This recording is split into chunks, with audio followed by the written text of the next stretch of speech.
In September of 1620, 35 saints and 67 strangers set sail from the port of Plymouth on the coast of England. Their goal? To establish a second permanent English colony in North America. These were people primarily defined by their religious identity. They were Puritans, which was a term that meant that they were trying to purify the Protestant religion in England. They felt that it had not sufficiently broken with Catholic precedent, that there were too many ceremonies and too much of the church hierarchy that had been carried over from Catholicism. They were increasingly in conflict with the king and with the upper hierarchy of the church, the bishops and the archbishops, who didn't think that the church should make any more changes, that it had reached just the right level of reformation. And they then proceeded to try to purge the church of these Puritan elements. The group had been granted permission to settle in Northern Virginia, but when they arrive at Cape Cod instead, outside London Company territory, they draw up a document to legitimize their position before they leave the ship. We whose names are underwritten, the loyal subjects of our dread sovereign Lord King James, do by these presents, solemnly and mutually, in ye presence of God and one of another, covenant and combine ourselves together into a civil body politic, and by virtue hereof to enact laws, ordinances, acts, constitutions, and offices from time to time, as shall be thought most meet and convenient for ye general good of ye colony, unto which we promise all due submission and obedience. It isn't long before other Puritans decide to risk the voyage. Especially after the mid-1620s, when there was a new king, King Charles I, and some new archbishops who were hardliners about trying to suppress Puritanism. Many Puritans in England thought that they needed to get out. The people who embark on these journeys are quite different from those who signed on for passage to the Chesapeake. People have, in fact, analyzed the ship lists, and we know a lot about the early settlement patterns, what towns they went to, what little patch of land they lived on, and so on, and who they brought with them. Because New Englanders, the colonial New Englanders, were nothing if not committed to keeping lots and lots of records. The dominant group in the migration would have been families with parents in their late 20s, 30s, even early 40s. That is to say, people of some substance and maturity. They were people who owned some property, who owned their own farm or their own shop back in England.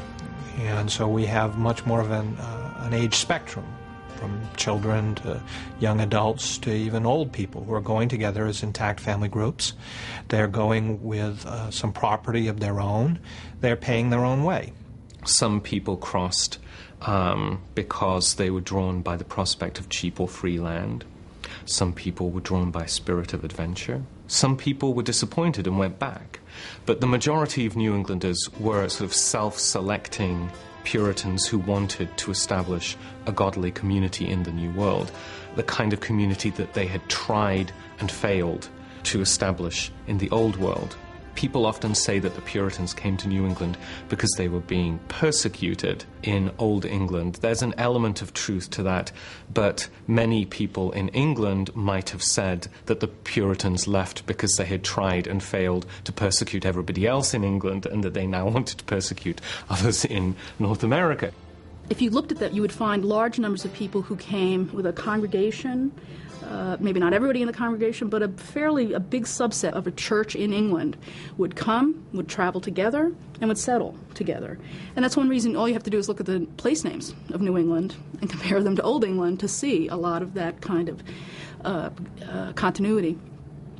And then, of course, there's the word of mouth. People writing back, the people who are, in effect, the kind of advanced scouts.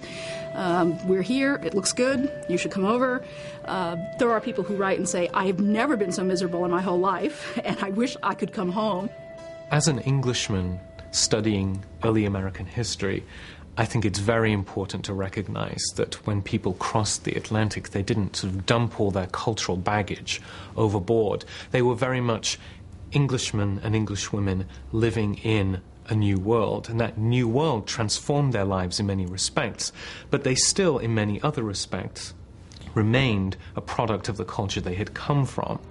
So it's important for us to understand the culture they came from and the way in which the various attitudes and structures that they brought with them gradually, but only gradually, transformed and adapted in these very different circumstances. But rather than thinking of the colonists as Americans, it's in some ways more helpful and perhaps more revealing to think about the interaction between their identity as English men and women and their experiences in this very different environment, which then reconstituted their Englishness, their Europeanness, in very fascinating ways. That is, of course, a matter of some ongoing discussion and debate. People have generally talked about it in regional terms because the groups that come are very much differentiated by the region in England from which they come, the region in the American colonies to which they come, and the motives that animated them, as well as the social profile of the group, does vary significantly.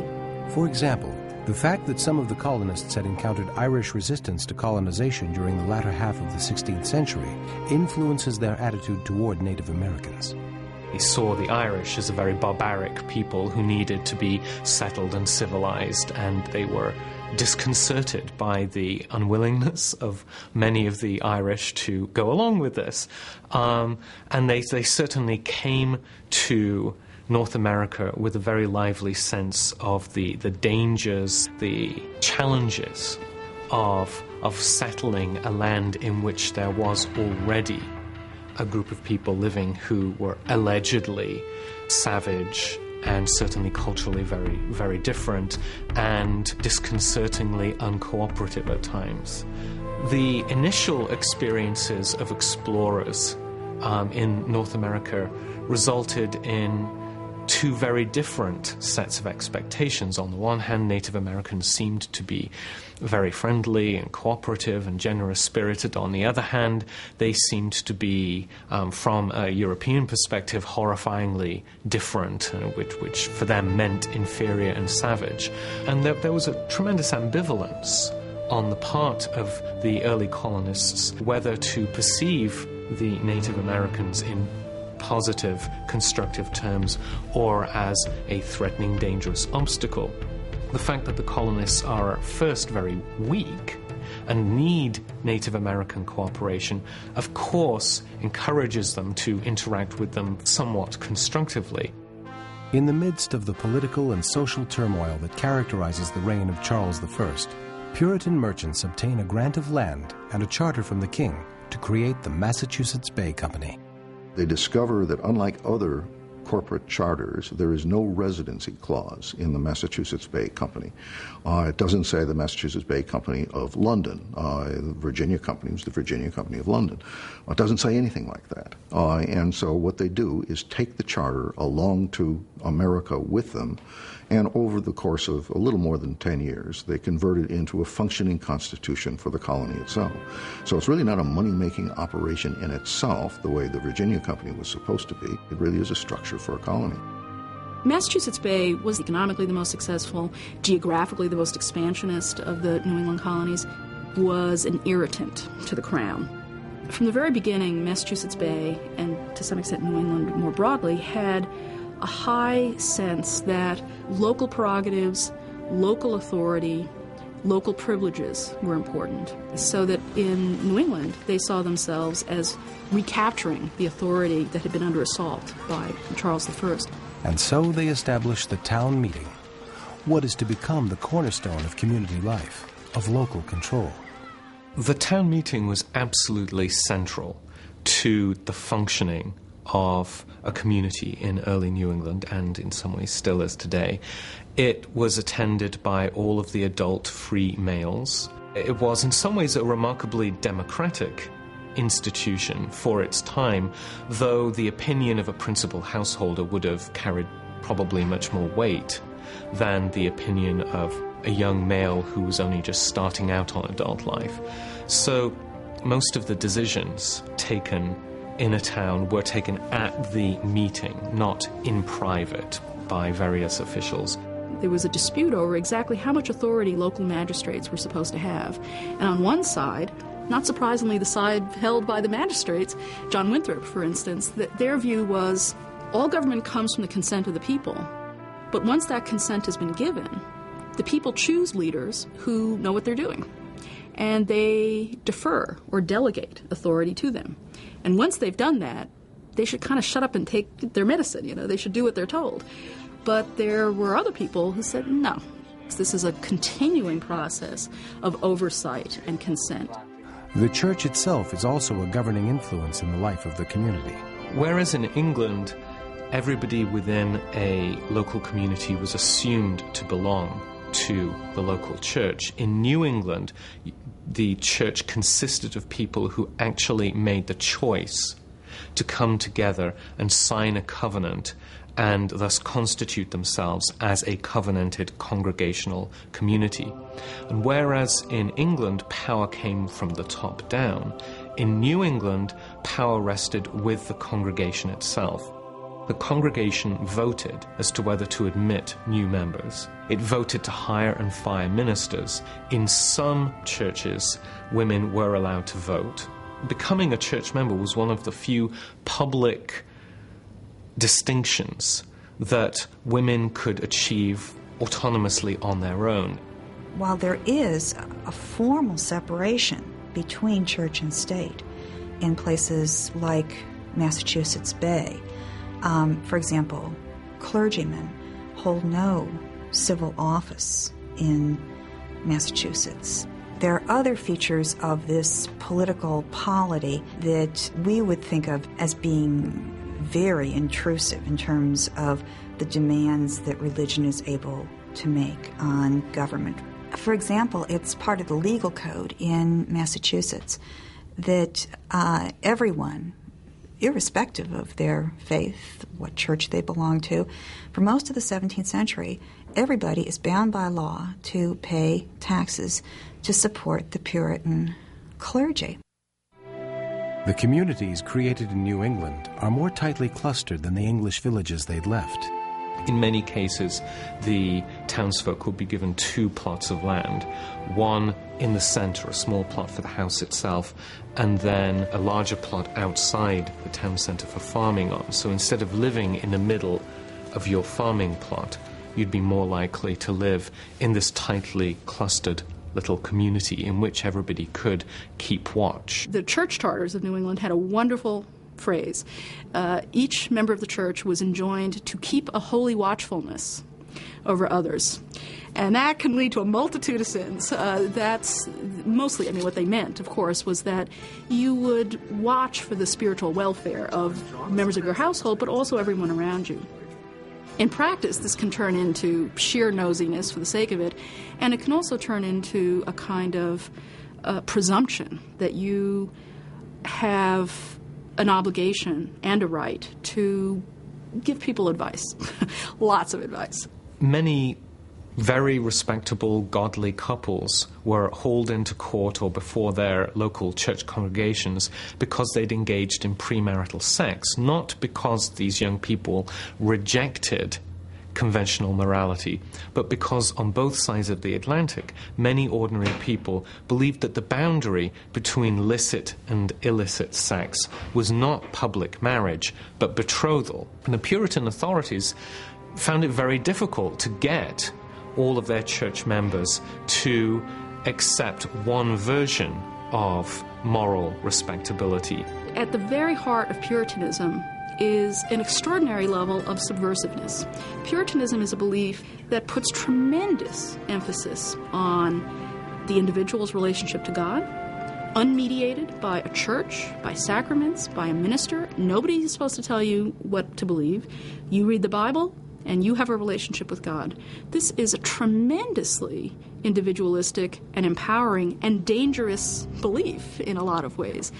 And it's a belief that some people took more seriously than the Puritans wanted them to do. Anne Hutchinson took it more seriously. Mistress Hutchinson, you are called here as one of those that have troubled the peace of the Commonwealth and the churches here. You are known to be a woman that hath had a great share in the promoting and divulging of those opinions that are the cause of this trouble.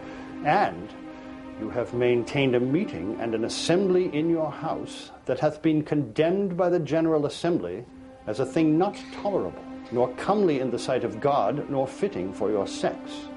Therefore we have thought good to send for you, to understand how things are, that if you be in an erroneous way, we may reduce you, that so you may become a profitable member here among us. I am called here to answer before you, but I can hear no things laid to my charge. I have told you some already, and more I can tell you. Name one, sir. Why do you keep such a meeting at your house, as you do every week upon a set day? I conceive there lies a clear rule in Titus, that the elder women should instruct the younger, and then I must find a time wherein I must do it.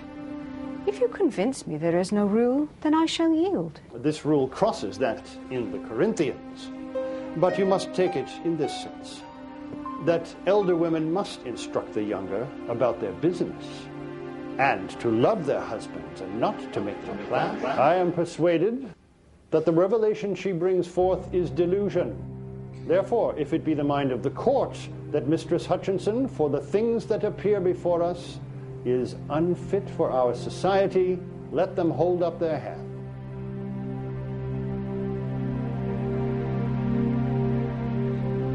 Mistress Hutchinson, the sentence of the court you hear is that you are banished from out of our jurisdiction as being a woman not fit for our society, and are to be imprisoned until the court shall send you away.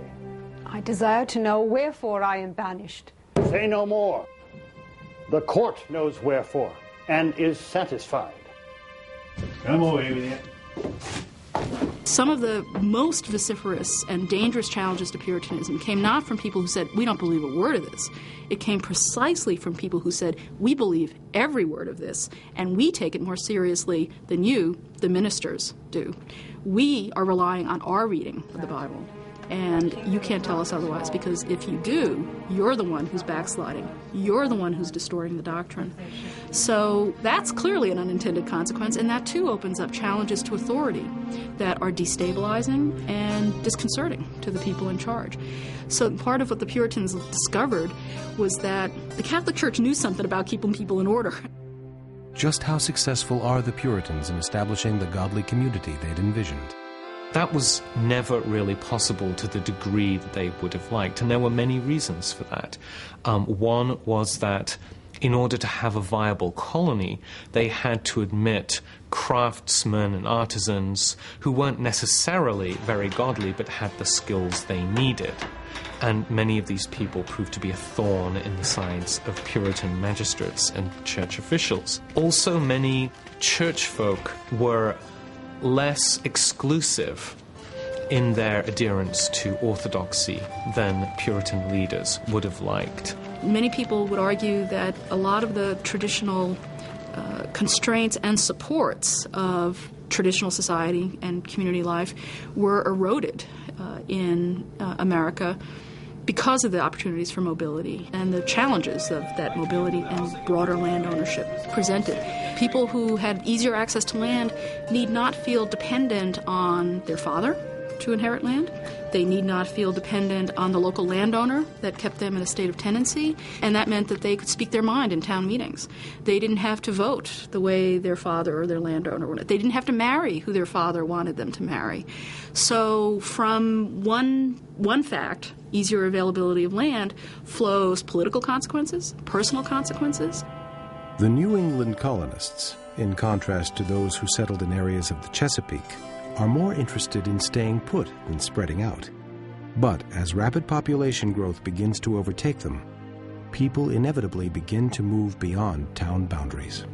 The movement to form new towns, which were kind of budded off, older towns, they referred to them as hivings off, and they lamented that. It seemed in some ways to weaken the strength and the core of the original communitarian impulse.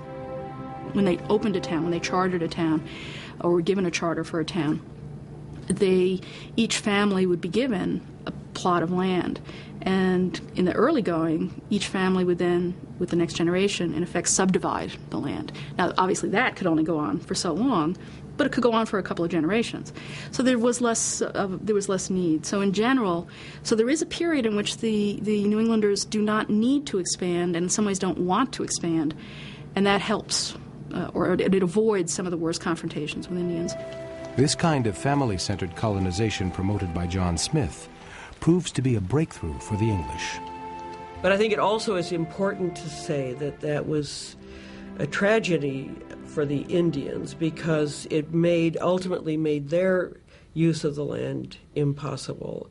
And I think this is something that people only very dimly understood at the beginning, because the Indians had an extensive land use system, so that while they may have cultivated intensively a small acreage, they, in fact, in hunting and in their various kinds of gathering, which was an integral part of their life, used lands extensively. It's fairly clear that Native Americans did not realize at first, I think, just how much of a danger the New Englanders were going to pose to Native Americans as they became more confident, more established, and began to move further and further inland onto Native American land. And as the Europeans began to come in and build settlements, build farms, claim land, say this land is mine and my children's and my grandchildren's forever, it very quickly, I think, before people fully understood, made the Indian land use impossible. Ironically, I think,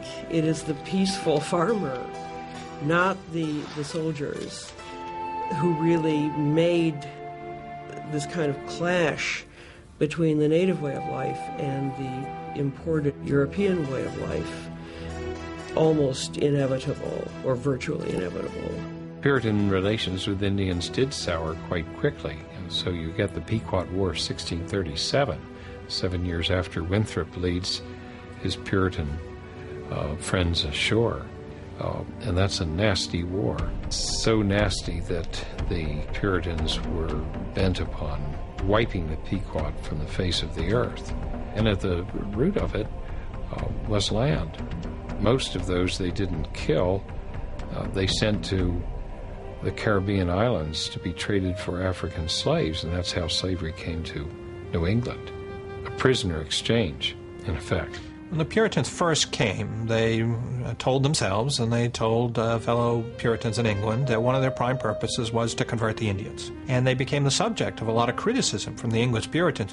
So in response to that criticism, during the 1640s and 1650s, the Puritans did start to establish missions among the Indians, missions that they call praying towns, in which they would put pressure on Indians to move into these communities that would be almost exclusively Indian, but in which they would have to adopt the clothing, the housing, all of the customs, and especially the religious beliefs of the Puritans.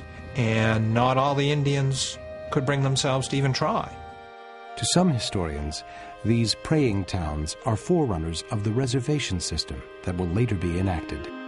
The Puritans' very early reservation system to isolate as many Indians as possible onto small land areas, and then to exploit Indian land and resources, run by magistrates, agents, who laid down certain laws, including no alcohol, no firearms, no visiting by foreign Indians to come in and speak with them. They wanted to keep them isolated.